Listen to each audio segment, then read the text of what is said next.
네, 오늘은 틀리기 쉬운 맞춤법이 없습니다. 없고요. 아직 네, 우리 손은숙님 제일 먼저 참여하셨네요. 안녕하세요. 예. 오늘은 틀리기 쉬운 맞춤법이 없어요. 예. 그래서 55분, 5분 일찍 시작했어요. 제 목소리 들리시나요? 제 목소리 들리시나요? 우리 원서정님도 오셨네요. 안녕하세요. 우리 임미정님도 오셨네요. 예, 마지막 방송이라서 3등이에요. 3등. 1등 아니고 3등. 제 목소리 들리시나요?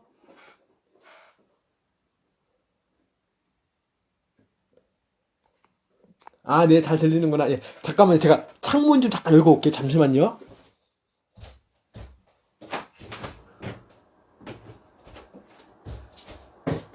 네. 오늘은 마지막 방송이라서 그 틀리기 쉬운 맞춤법은 안 할게요. 안 하고. 그래서 5분 일찍 시작했고 잠시 후에 이제 시작할 거예요. 예. 네, 잘 들리니까 다행이네요. 잘 들려서. 예. 네. 2주 만에 뵀는데 잘 지내셨죠? 예. 안녕하세요. 우리 황희종 시인님도 오셨네요. 예.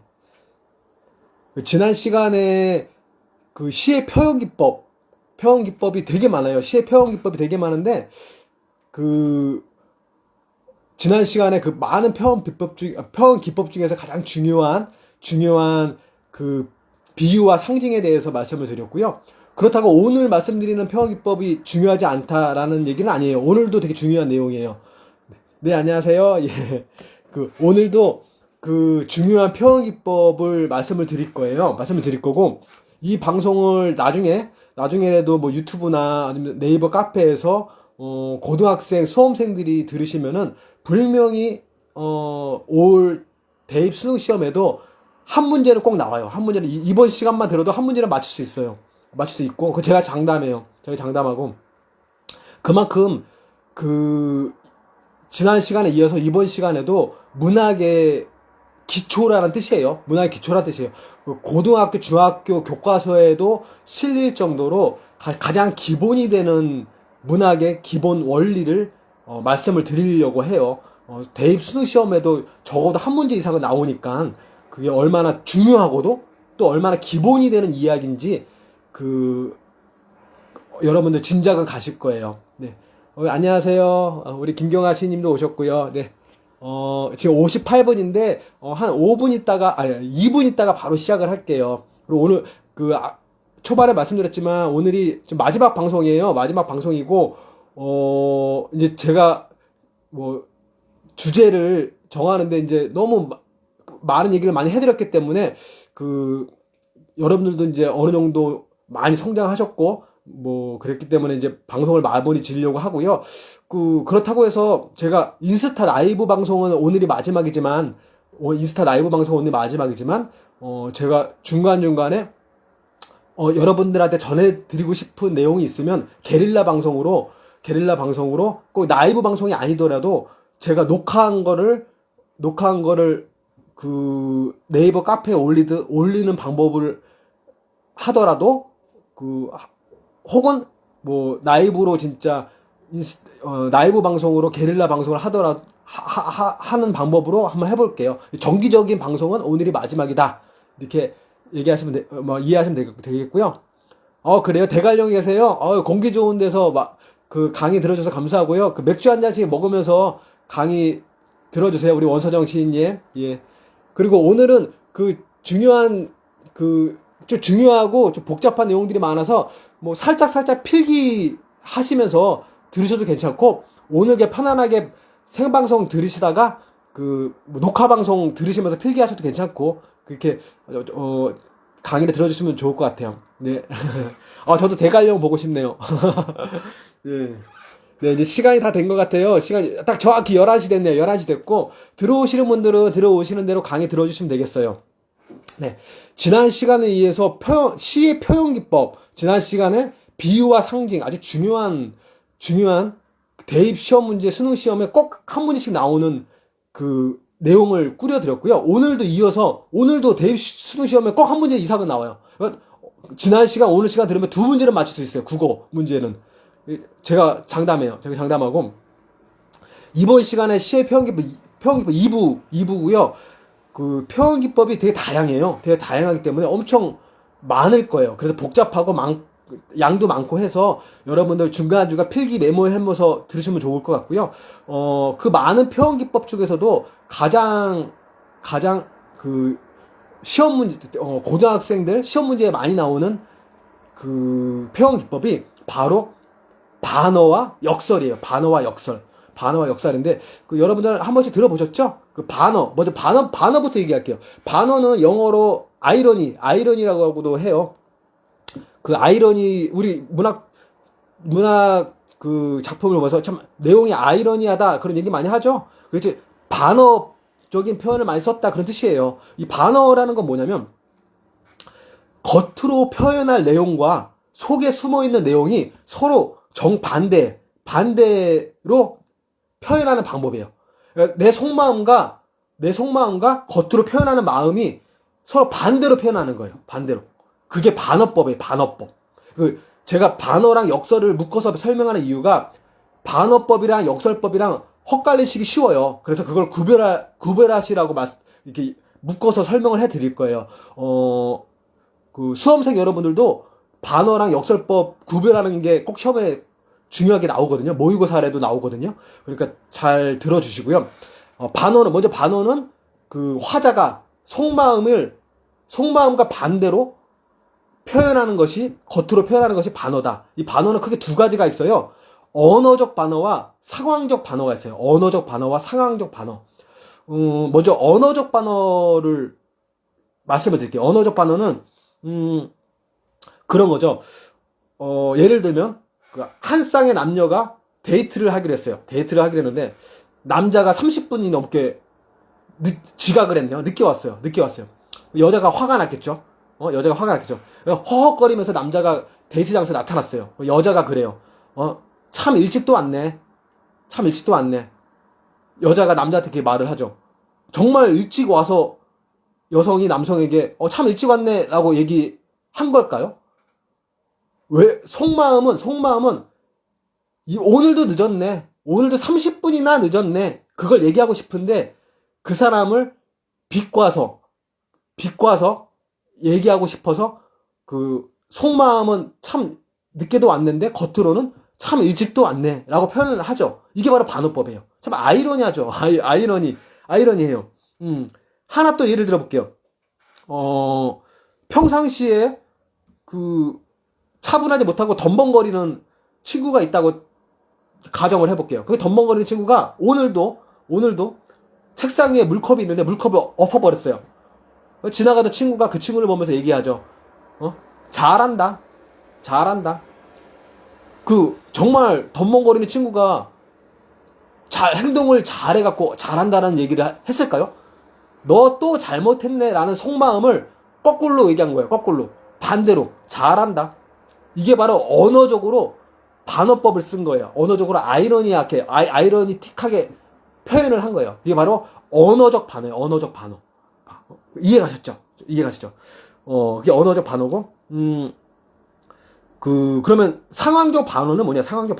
상황적 반어는 현재 진행 중인 상황과 전혀 반대되는 결말을 보여주는 거예요. 그러니까 독자는 현재 보여주는 진행되는 상황이 이거기 때문에 결론은 A라고 생각을 할 수가 있어요. 현재 이런 스토리가, 이런 이야기가 진행되는데, A라는 결론이 나겠구나. 이게 예상을 했는데, 알고 보니까 A라는 결론이 아니고 B라는 결론이 나와. 결론으로 작가가 결론을 냈어요. 이게 바로 상황적 반어예요. 상황적 반어. 예를 들어야지 좀 이해가 가실 거예요. 예를 들어보면, 진달래꽃, 김소월 시인님의 진달래꽃을, 그런 말 있죠? 나보기가 엮어 가실 때는 죽어도 아니 눈물 흘리오리다. 그렇죠. 상황적 반어법, 맞아요. 죽어도 아니 눈물 흘리오리다. 이거 화자는 정말, 목숨이 끊어질 때까지 끊어지는 상황이 있더라도 눈물을 안 흘릴 거야. 그렇게 표현을 한 걸까요? 그런 상황을 표현한 걸까요? 아니죠. 그 죽고 싶을 정도의 마음을 그 정도로 감출 수 없는 눈물을 반대로 표현한 거죠. 그 슬픔의 상황을 반대로 표현한 거예요. 이 상황적 반어예요. 상황적 반어. 그 슬픔이 얼마나 큰 슬픔인지 반대로 독자들한테 얘기하고 싶은 거예요. 이해가셨나요? 그 수능 시험 문제에 항상 출제되는 후보 문제가 있어요. 후보 문제. 그게 바로 김소월 시인님의 먼 후일이라는 시예요. 혹시 그 수능 준비하시는 분들이 이 방송 들으시면 필기하시면서 들으세요.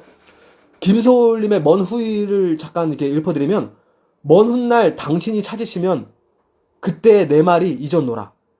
당신이 속으로 나무리면 무척 그리다가 잊었노라. 그래도 당신이 나무리면 믿기지 않아서 잊었노라. 어제도 오늘도 아니 있고 먼 훗날 그때에 잊었노라. 화자는 정말 사랑하는 임을 잊었을까요? 그래서 이런 표현을 썼을까요?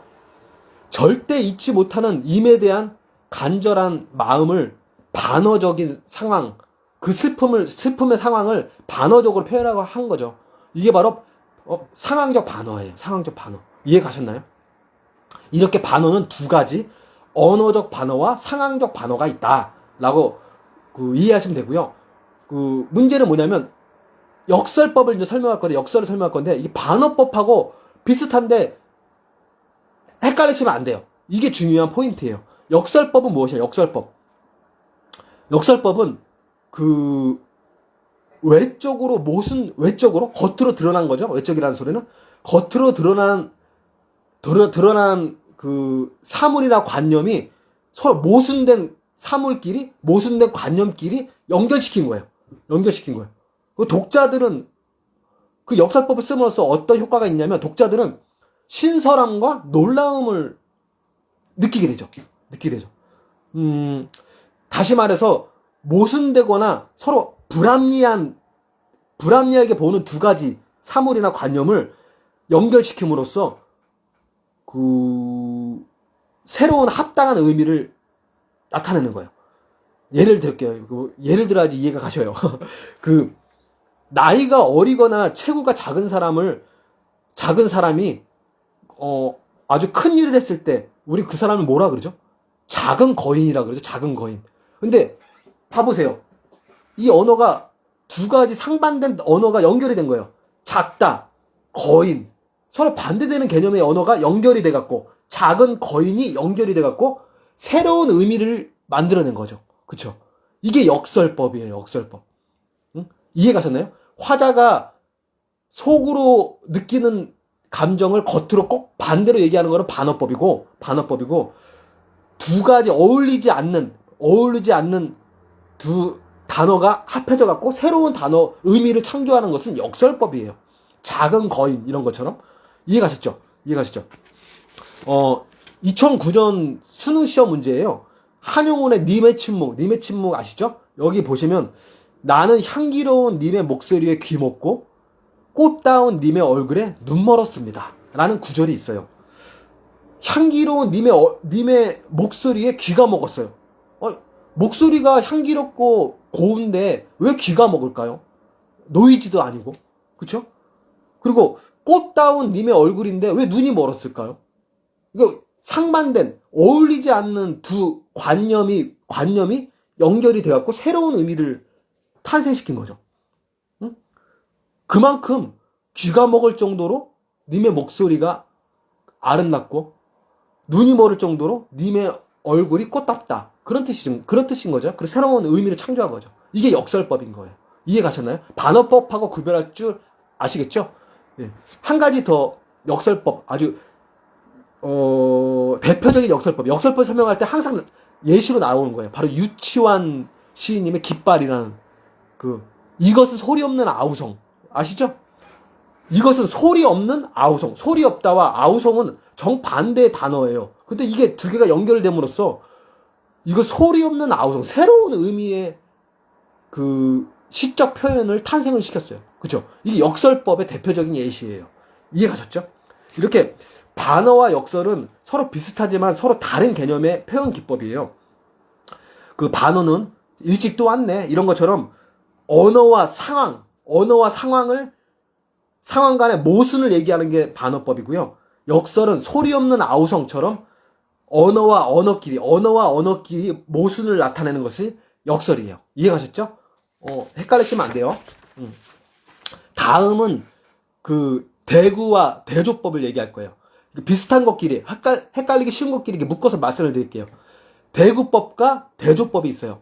대구법은 뭐냐? 대구법은 어조가 비슷한 문구를 나란히 두어서 문장의 변화와 안정감을 주는 표현기법이에요. 좀 어렵죠? 그래서 필기를 하시라는 소리예요. 그 단순히 글자 수의 대립이 아니라 앞뒤 내용이 서로 비슷한 격으로 나타내야 돼요. 비슷한 개념이 연결이 돼야 돼요. 근데 예를 들어볼게요. 예를 들어야지 이해하기 쉬워요. 낱말은 새가 듣고 반말은 쥐가 듣는다. 낱말은 새가 듣고 반말은 쥐가 듣는다. 낱말은 새가 듣고 반말은 쥐가 듣는다. 서로 내용이 같지 않은 내용인데 비슷한 어조죠. 비슷한 어조. 뭐뭐는 뭐뭐이고 뭐뭐는 뭐뭐이다. 어조가 비슷한 그런 형식으로 되어 있죠. 이런 비슷한 형식이 앞뒤로 연결되어 있는 거예요. 이게 바로 대구법이에요. 대구법. 이 대구법의 효과는 뭐냐면 변화와 안정감을 줘요. 안정감. A는 이렇고요. B는 이래요. 라고 A와 B의 변화를 주면서 서로 균형감이 있어요. 균형감, 안정감. 그쵸? 무게감이 비슷해요. 낱말은 새가 듣고 반말은 쥐가 듣는다. 이렇게 서로 어울리지 않는 개념이지만 비슷한 어조로 이루어진 문장이 합해진 게 이게 대조법이에요. 대구법이에요. 대구법. 이해가셨죠?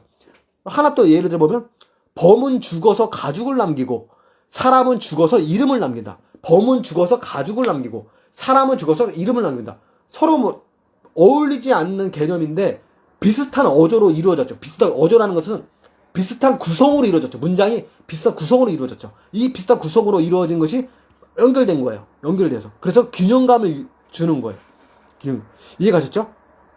이성은 투명하되 얼음과 같으며 지혜는 날카로우나 갑속에 든 칼이다. 이성은 투명하되 얼음과 같으며 지혜는 날카로우나 갑속에 든 칼이다. 이성과 칼과는 서로 얼음과 칼과는 어울리지 않는 단어지만은 비슷한 구조의 문장끼리 묶어져서 앞뒤로 연결이 돼 갖고 문장의 안정감과 균형감을 주면서 독자들한테 표현을 하고 있죠. 이게 바로 대구법이에요. 대구법. 유사한 것끼리 연달아 연결된 게 대구법. 이해가셨죠? 대우법이라고도 해요. 대우법이라고도 하고 옛날에 가사나 한시에 많이 쓰였던 기법이에요. 가사나 옛날 한시 가사에 많이 쓰였던 기법이에요. 그게 대구법이고 대우법이라고도 한다. 대조법은 뭐냐? 대조법은 대구법과 다르게 아까 대구법은 비슷한 어조끼리 묶였다 그랬죠. 근데 대조법은 서로 반대되는 말끼리 의미를 써서 묶여져 갖고 이미지를 선명하게 강조하는 거예요. 예를 들어 볼게요. 인생은 짧고 예술은 길다. 인생은 짧고 예술은 길다. 짧다. 길다. 반대되는 의미죠. 짧다, 길다, 반대되는 의미죠. 근데 이 반대되는 의미가 대구법은 유사한 의미지만 이 대조법은 반대되는 의미가 묶여져 있어요. 그래서 독자들한테 어떤 느낌을 주냐면 이미지가 강렬하고 선명하고 그 다음에 강조할 수 있어요. 내용을 전달하고자 하는 메시지를 강조하는 거죠. 인생은 짧고 예술은 길다. 즉 무엇을 얘기하고 싶은 거예요? 인생 무상을 얘기하고 싶고 인생 무상. 예술 작품은 오래 남는데 사람의 인생 목숨은 정해진 시간이 있고 짧다. 인생 무상을 강조하고 싶은 거예요. 이해가셨나요? 달면 삼키고 쓰면 뱉는다. 삼키다, 뱉다, 달다, 쓰다. 서로 반대됐죠? 반대된 게 묶여졌죠? 그러면 대구법이 아니고 대조법이다. 대조법. 아셨죠? 잘 되면 제 탓, 못 되면 조상 탓. 잘 되면, 못 되면 반대의 의미죠. 묶여졌죠. 이게 대조법. 이해가셨죠? 대구법과 대조법 구별하실 줄 아셔야 됩니다. 다음 시의 기법은 영탄법이 있어요. 좀 생소하시겠어요? 생소할 거예요. 영탄법은, 생소하지만 여러분들이 많이 쓰시는 기법이에요. 화자가, 말하는 사람, 화자가 놀라움과 감탄, 혹은 탄식을 얘기하는 거예요. 그러면서 감정을 고조시키는 효과를 누리죠. 예를 들어 볼게요. 아까 유치한 시인의 깃발. 유치한 시인의 깃발은 여러모로 예시가 많이 드는 시예요. 깃발 보면 그런 구절 있죠. 아, 누구인가. 이렇게도 슬프고도 애달픈 마음을 맨 처음 공중에 달주하는 이는. 여기서 아, 누구인가에서 감탄사죠. 하고 느낌표가 있어요. 이게 바로 영탄법이에요. 영탄법. 이렇게 화자가 영탄법, 감탄의 의미를 쓰면서 비애와 탄식을 아라는 감탄사로 함축을 시켜서 표현하고 있죠. 이해가셨나요? 그럼으로써 독자들에게 시적 감정을 고조시키는 그런 효과를 누려요. 이 유치환 씨 누구인가? 이 영탄법은 2006년 대입 수능 시험에 나왔던 문제예요. 이해가셨죠? 저 아기는 정말 귀엽구나. 화자는 감탄사를 쓰지 않았어요. 저 아기는 정말 귀엽구나. 여기서 감탄사가 없죠. 저 아기는 이러지 않았죠. 그냥 저 아기는 정말 귀엽구나. 이거는 뭐냐면 감탄형 종결 어미. 뭐뭐구나. 뭐뭐어라. 그런 종결 어미를 쓴 거예요. 저 아기는 정말 귀엽구나. 감탄형 종결 어미. 그래서 감정을 고조시키는. 이것도 영탄법이에요. 영탄법. 아셨죠? 다음은 서리법이에요. 서리법. 이것도 좀 약간 여러분들 많이 들어보지 못하셨던 건데 들어보시면 이해 가실 거예요. 서리법이 뭔지. 이 서리법은 뭐냐면 당연한 사실을 일부러 의문형 형식으로 표현함으로써 내용을 강조하는 거예요. 예를 들어 볼게요. 이육사의 광야라는 시를 보면 이런 구절이 있죠. 어디 닭 우는 소리 들렸으랴 라는 표현이 있어요. 이는 어디 닭 우는 소리 들렸으랴. 이게 무슨 의미일까요? 닭 우는 소리가 들리지 않았을 거다 라는 뜻을 강조한 거죠. 닭 울음소리가 들리지 않았을 거다. 이거를 의문형으로 써서 강조했어요. 어디 닭 우는 소리가 들렸으랴. 이게 바로 설의법이에요. 설의법.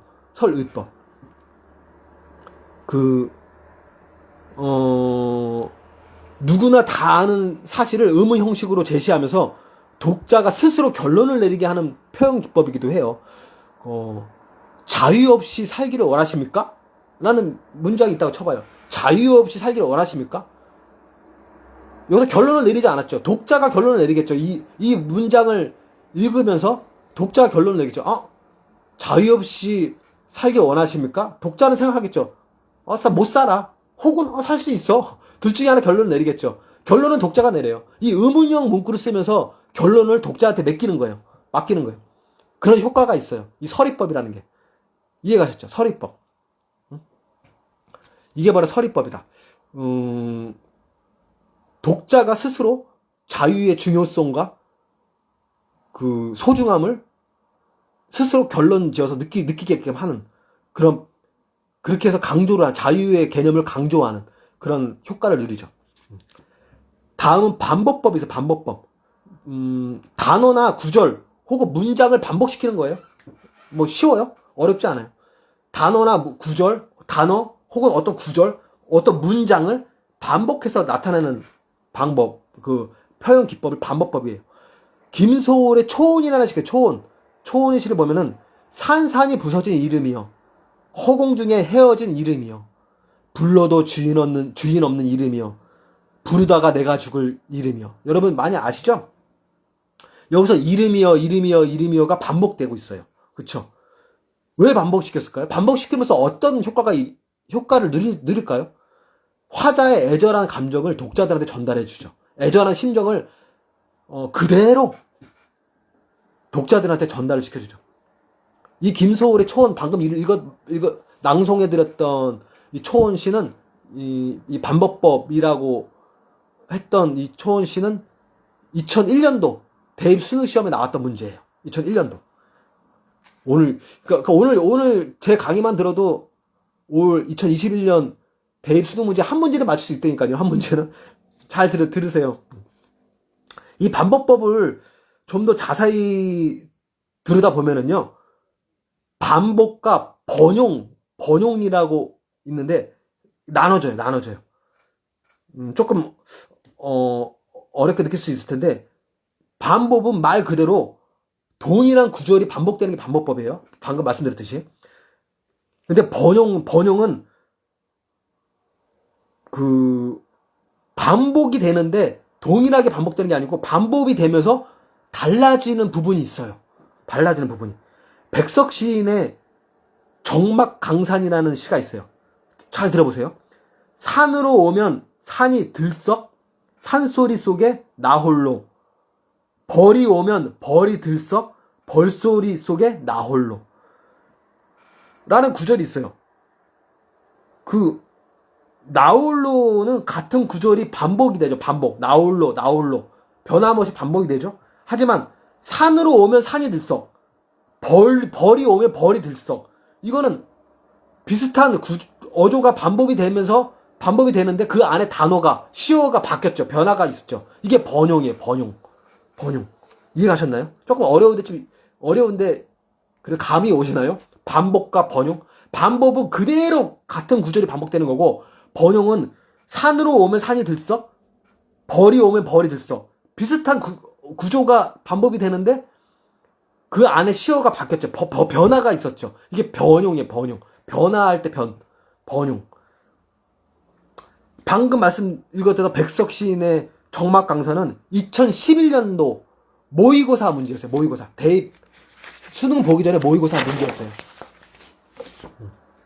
이게 번용이냐 반복이냐 이거를 구별해내는 문제였어요. 다음 표현기법은 열거가 있어요. 열거. 이것도 어려운 거 아니에요. 열거는 같은 어구의 어구를 늘어놓은 것이 반복법이고, 어구가 비슷한 맥락이 있는 어구를, 그러니까 지금 반복법하고 좀 헷갈리실 것 같아서 제가 설명을 드리는 건데, 같은 비슷한 어구를 반복하는 것은 반복법이라고 말씀드렸잖아요.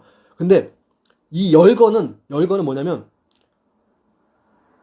같은 어구가 아니고 비슷한 맥락의 어구, 똑같은 어구가 아니고 비슷한 맥락의 어구가 세 가지 이상 나열해 놓는 거야. 열거해 놓는 거. 나열해 놓는 거예요. 방법이 아니고 그냥 기차 철도처럼 1, 2, 3, 4, 5, 6, 7, 8 이렇게 나열해 놓는 거예요. 나열해 놓는 거. 이게 열거법이에요. 열거법. 예를 들어볼게요. 나는 상, 강, 바다, 호수, 들판 등 우리 국토의 모든 것을 사랑한다. 라는 표현이 있다고 쳐볼게요. 산, 강, 바다, 호수, 들판 모두 의미상은 우리 국토의 일부분이에요. 일부분. 하지만 이렇게 똑같지는 않지만 비슷한 연관성이 있는 의미의 단어로 시어들을 이렇게 나열을 해놓은 거예요. 나열. 반복이 아니고 똑같은 거를 여러 번 쓰면 반복이지만 이렇게 비슷한 의미를 진 문장이나 시어를 열거해 놓은 거예요. 열거. 늘어뜨려 놓는 거예요. 이게 열거법이에요. 대신 세 가지 이상. 알았죠? 세 가지 이상.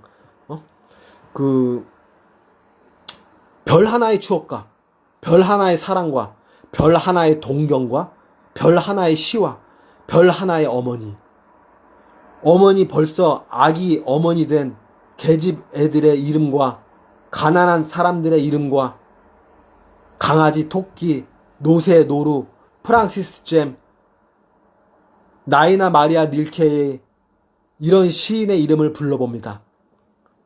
유명한 시죠. 윤동주 시인의 별 해는 밤이었습니다. 윤동주 시인의 별 해는 밤. 각각의 대상들을 나열했어요. 강아지, 토끼, 노새, 노루, 프랑시스 잼, 니케아 마리아, 리켈. 이게 라헬이었어요. 비슷한 의미를 가졌을 거예요. 근데 비슷한 의미를 가졌는데, 그 시인이 표현하고자 하는 비슷한 의미를 가졌는데, 그거를 열거를 해놨죠. 늘어뜨려 놨죠. 이게 바로 열거법이다. 이해가셨죠? 이 윤동주의 별에 있는 밤은 1998년도 수능 시험 문제였어요. 수능 시험 문제. 알았죠? 그러면 오늘 참 많이 말씀드리죠. 9번째로 말씀드리는 표현기법이 바로 연쇄법이에요. 연쇄법. 연쇄는 뭐냐? 그 열거법하고 반법법하고 같이 헷갈릴 수 있는데, 연쇄법은 뭐냐면 그 앞 구절의 끝 어구를 다음 구절의 앞 머리에 이어받아서 문장을 만드는 거예요. 이해가 하셨나요? 우리 릴레이 달리기에서 바톤을 패스하듯이, 바톤 패스. 보통, 바톤 터치라고 하는데, 그 잘못된 말이에요. 바톤 패스가 맞아요. 바톤 패스 하듯이, 앞 구절 중에 맨 마지막 부분에 있는 어구를 두 번째 구절에 있는 첫 구절하고 연결을 시키는 방법인 거예요.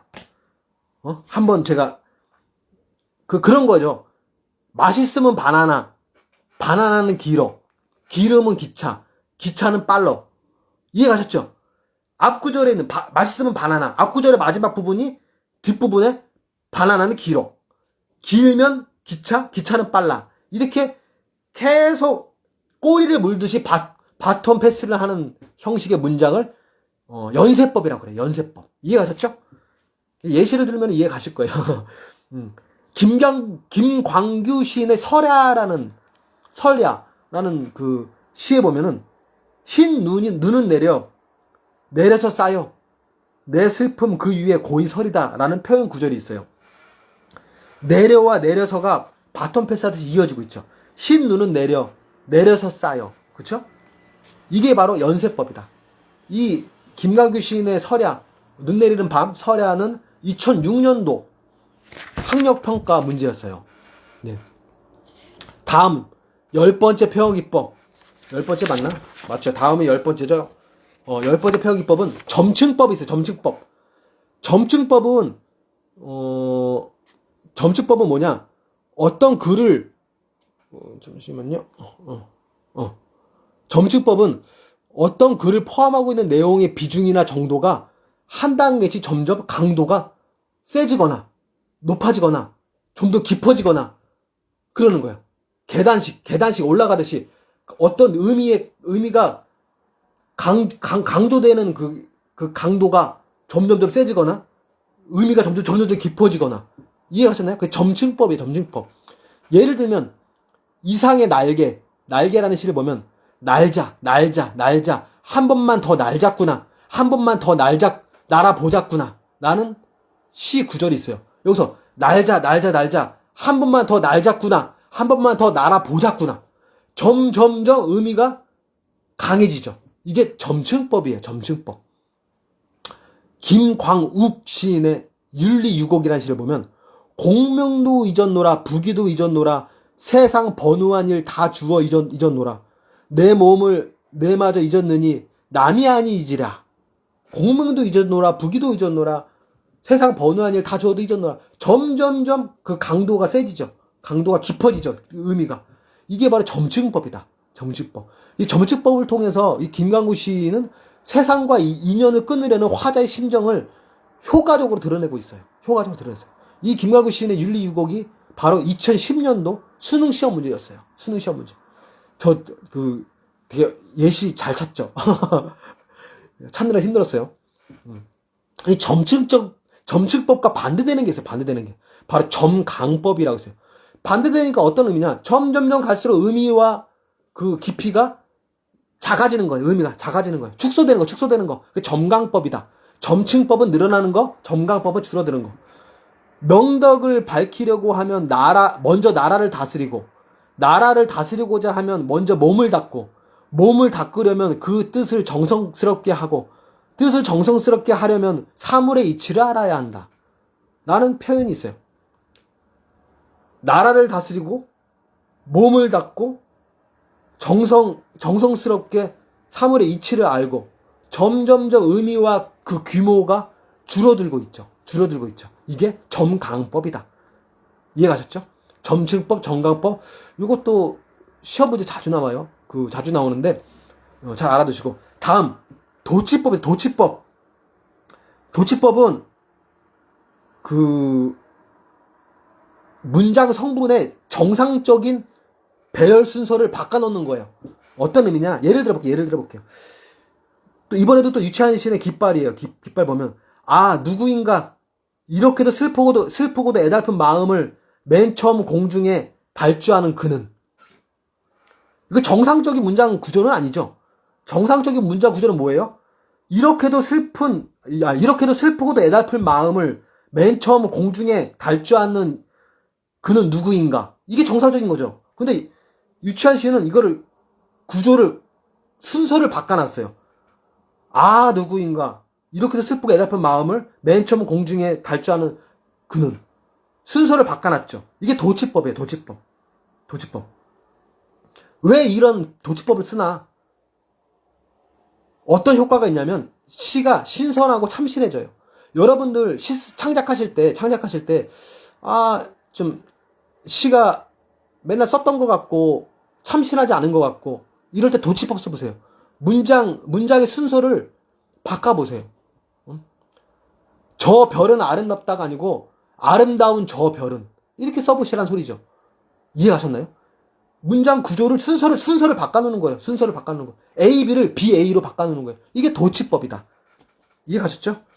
유치한의 깃발 이게 무슨 표현 기법이냐라고 문제가 나왔던 게 2003년도 학력평가 문제였어요. 정답은 도치법이었어요. 김영란 시인의 모란이 피기까지 나는 아직 기다리고 있을 테요. 찬란한 슬픔의 봄을. 정상적으로 하면은 찬란한 슬픔의 봄을 나는 아직 기다리고 있을 테요가 맞죠? A, B를 바꿔놨죠. 도치법이었어요. 있죠? 이것도 무슨 표현 기법이냐? 정답은 도치법이다. 1995년 수능시험 문제였어요. 알았죠? 중요하다 뜻이에요. 다음 13번째 풍자법 있어요. 풍자법. 제가 시계가 30분이구나.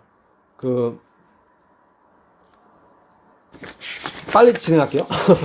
도치법 다음에 풍자법 있어요. 풍자법은 말 그대로 사회적 형상이나 현실을 과장하거나 왜곡하거나 비꼬는 방법으로 풍자하는 거예요. 풍자하는 거예요. 비꼬아서 우스꽝스럽게 만드는 거예요. 우스꽝스럽게. 웃음을 자아내는 거예요. 박지원, 이건 시는 아니고 단편소설인데, 한문소설이에요. 한문소설인데, 박지원의 호질이라는 한문 단편소설이 있어요. 거기 보면은, 동리자가 수절을 잘하는 부인이라고 했는데, 실은 스라의 다섯 아들이 성을 달리하고 있습니다. 라는 문장이 있어요. 수절이라는 게 뭐예요? 남편이 죽었는데, 죽은 남편을 위해 절개를 지키는 게 수절이죠. 근데 성이 다른 아이가 5명이나 있다. 그 여성을 비꼬고 우스꽝스럽게 만들었죠. 이게 풍자하는 거예요. 풍자. 이해가셨죠? 풍자랑 비슷한 게 해악도 있어요. 해악은 풍자는 어떤 사람을 비꼬아서 비판하는 거고요. 해악은 누구를 비판하지는 않아요. 비판하지 않은데 그냥 우스꽝스럽게 표현하는 게 해악이에요. 그게 누군가를 타겟으로 비평을 했느냐, 비평을 하지 않았느냐의 차이로 풍자와 해악으로 구별이 돼요. 알았죠? 그 다음 좀 생소하실 거예요. 이번에도 체온 종지법 있어요. 체온 종지법. 생소하지만 재밌어요. 여러분들 창작에 한번 써먹어도 괜찮을 거예요. 체온 종지법이 뭐냐면 각 연의 끝을 명사나 명사형으로 끝나는 게 체온 종지법이에요. 강나루 건너서 밀밭길을 구름에 달가듯 가는 나그네. 한 년이 끝났거든요. 이게 나그네 명사죠. 길은 외줄기 남도 300리. 남도 300리 명사죠. 술 있는 마을마다 타는 저녁놀 명사죠. 구름에 달가득 가는 나그네. 명사. 연 1년, 2년, 3년, 4년의 끝부분을 명사로 끝나는 게 체언종지법이다.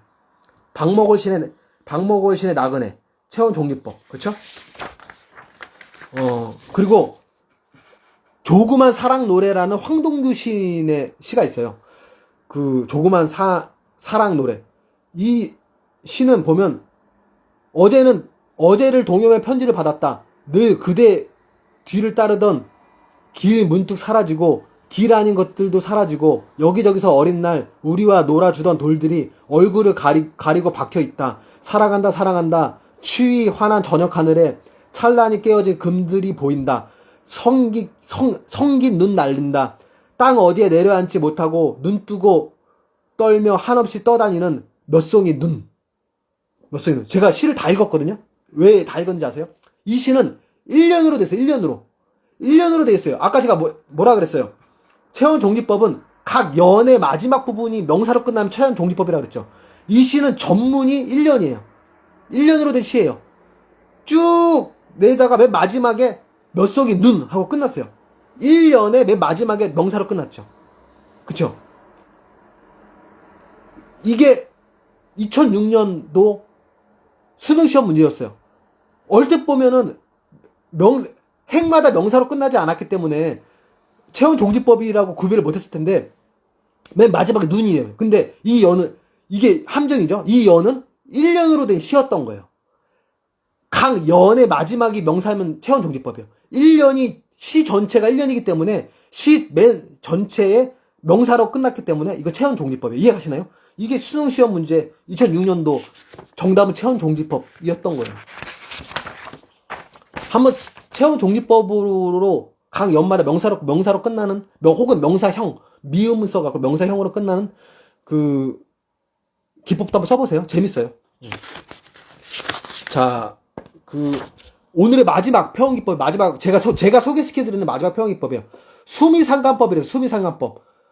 머리 숫자, 꼬리 밑자, 서로 상자, 관계하다, 법자. 머리와 꼬리가 서로 관계가 되어서 이루어진 게 수미상관법이에요. 무슨 뜻이냐? 천년을 매 끝년에 반복하는 문학적 구서법이에요. 천년. 시의 첫 시작하는 천년 있죠. 천년의 첫 문구가 맨 마지막 년에 다시 반복을 해갖고 머리수, 꼬리미, 수미상관법이에요. 이게. 예를 들어볼게요. 김소월의 진달래꽃. 나보기가 역겨워 가실 때에는 말없이 고이 보내 드리오리다. 영변의 약산 진달래꽃 아름 따라 가실길에 뿌리오리다. 가시는 걸음걸음 놓인 그 꽃을 사뿐히 지려밟고 가시옵소서. 마지막 년이에요. 나보기가 역겨워 가실 때는 죽어도 아닌 눈물 흘리오리다. 천년이 시작이 뭐였어요? 나보기가 역겨워 가실 때는. 마지막에도 나보기가 역겨워 가실 때는. 똑같은 게 반복되죠. 1년과 마지막에 똑같은 게 반복되죠. 이게 수미상관법이다. 이해가셨죠? 이 수미상관법은 왜 쓰냐? 네 가지 효과를 불러일으킬 수 있어요. 첫 번째, 같은 어구를 반복함으로써 뜻을 강조할 수가 있죠. 그 다음에 처음과 끝이 운율이 되풀이 돼서 음악적인 효과를 리듬감을 줄 수가 있죠. 세 번째, 처음과 끝이 균형이 잡히죠. 시가 전반적으로 균형이 잡혀요. 1년과 마지막 연이 무게감이 같기 때문에 균형이 잡혀요. 맨 마지막, 여운을 통해 감동을 줄 수가 있어요. 이 여운을 통해서. 그 수미상관법은 이 네 가지 효과가 있다. 자, 제가 지난 시간에 이어서, 지난 시간 비유의 상징에서 오늘 15가지, 해학까지 합해서 16가지를 말씀을 드려서 지난 시간에 앞에서 총 18가지를 말씀드렸어요. 18가지. 근데 이 18가지 말고도 유추도 있고, 비교도 있고, 예시도 있고, 표현기법이 많아요. 아주 많아요. 제가 오늘까지 1, 2부를 통해서 말씀드린 게 18가지인데, 이 이외에도 많다, 표현기법은. 그렇게 알아두시면 되고요. 이런 문학적 표현기법이 중학교, 고등학교를 통해서 수능 시험에도 중요하게 달아지는 이유가 있어요. 바로 문학의 기본 법칙이기 때문에 중학교 고등학교 때 문학을 배우잖아요. 소설 고전도 배우고 현대문학도 배우고. 근데 그거를 배우기 전에 기본적으로 알아야 될 표현 기법 문학의 법칙이기 때문이에요. 그 소리는 뭐냐면 여러분들 창작하실 때 이 법칙들을 머릿속에 염두에 두고 창작하진 않죠. 저도 염두에 두고 창작하진 않아요. 근데 몸에 배면은 그게 나와요. 처음에는 어디 A4 용지에다가 제가 설명드렸던 18가지를 쫙 쓰셔갖고 이런 게 있다라고 이해 가시면서 이렇게 시를 창작하시되 나중에 그게 몸에 배잖아요. 그러면 탁탁탁 나와요. 오늘은 유추법을 써볼까? 탁탁탁 나와요. 정말로. 내가 어떤 메시지를 전달하고 싶은데 이 느낌은 수미상가법 아니면 안 돼. 이게 느낌이 오는데 몸에 밴다니까요. 여러분들 제 의구심이 있는 게 그럴 거예요. 그 18가지 말씀하셔 주셨는데 별시님이 말씀해 주셨는데 그걸 다 염두하고 어떻게 시를 써요? 그렇게 쓰시면 안 되죠. 시는 마음으로 쓰는 거예요. 마음으로. 수학 공식으로 쓰는 게 아니에요. 수학 공식처럼 리스트를 적어놓은 다음에 오늘은 1번 써봐야지, 오늘 2번 써봐야지. 그거는 연습할 때 그렇게 하는 거지만 어떤 영감을 받아서 시를 쓸 때는 마음으로 쓰는 거예요. 마음으로. 알았어요? 뭐 수학 공식처럼 제가 이제까지 말씀드렸던 기법을 염두하고 쓰지 마세요. 그러면 시가 더 어떤 틀에 박혀갖고 자유롭지 못해. 언어의 틀에 박혀서 자유롭지 못해요.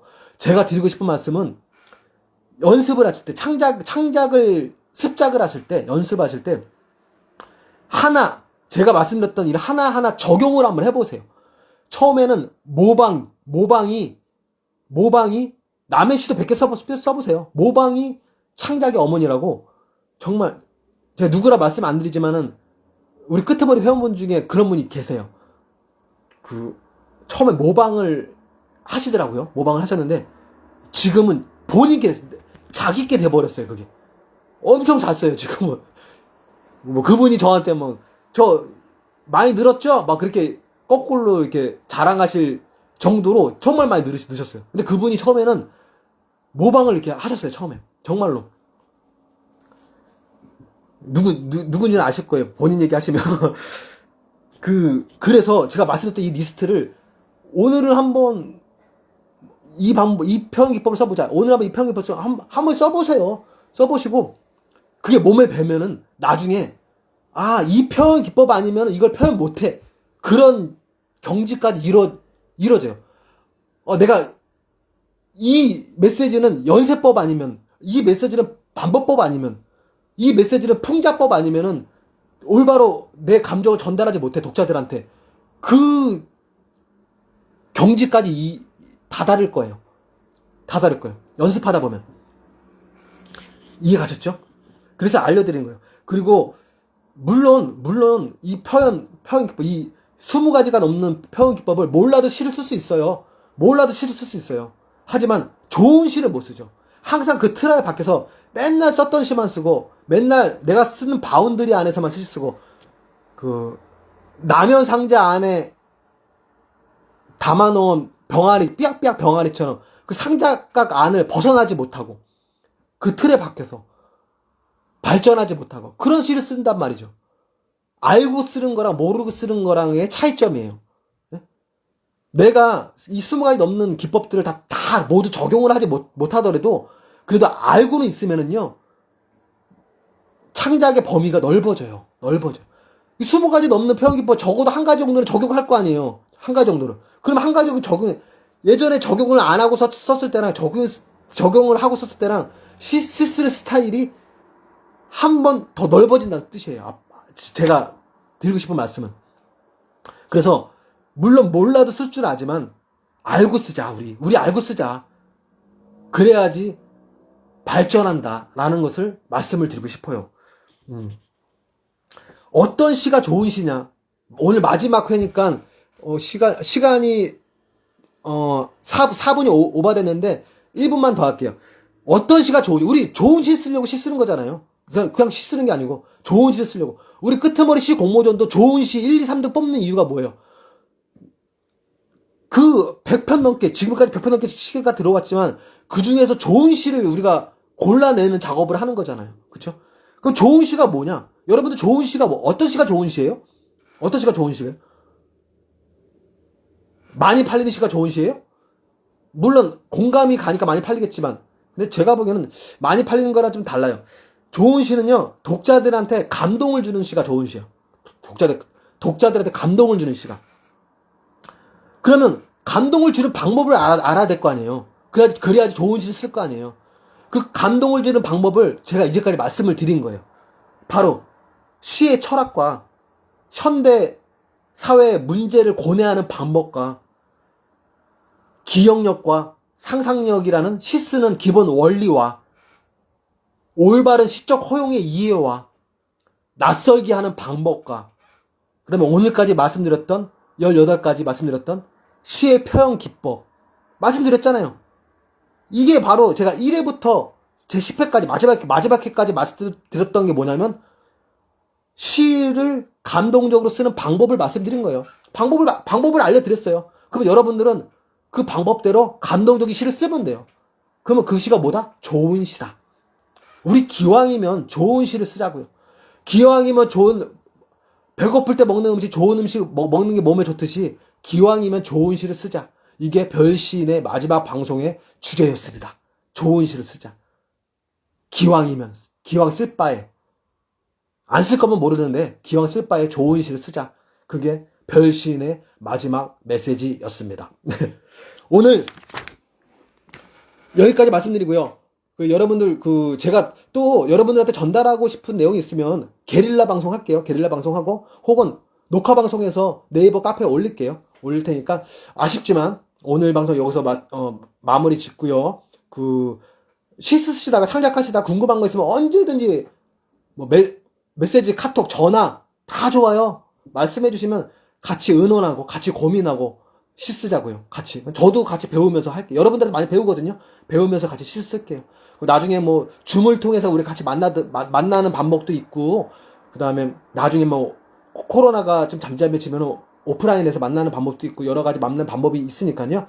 정기적으로 진행되는 시청자 강의는 오늘 여기서 마감하고요. 그동안 1회부터 오늘 마지막 회까지 들어주신 여러분들 정말 감사드리고, 오늘 이 시간 마무리 짓겠습니다. 감사하고요. 주말, 저녁, 늦은 밤, 마무리 잘 하세요. 감사합니다. 감사합니다.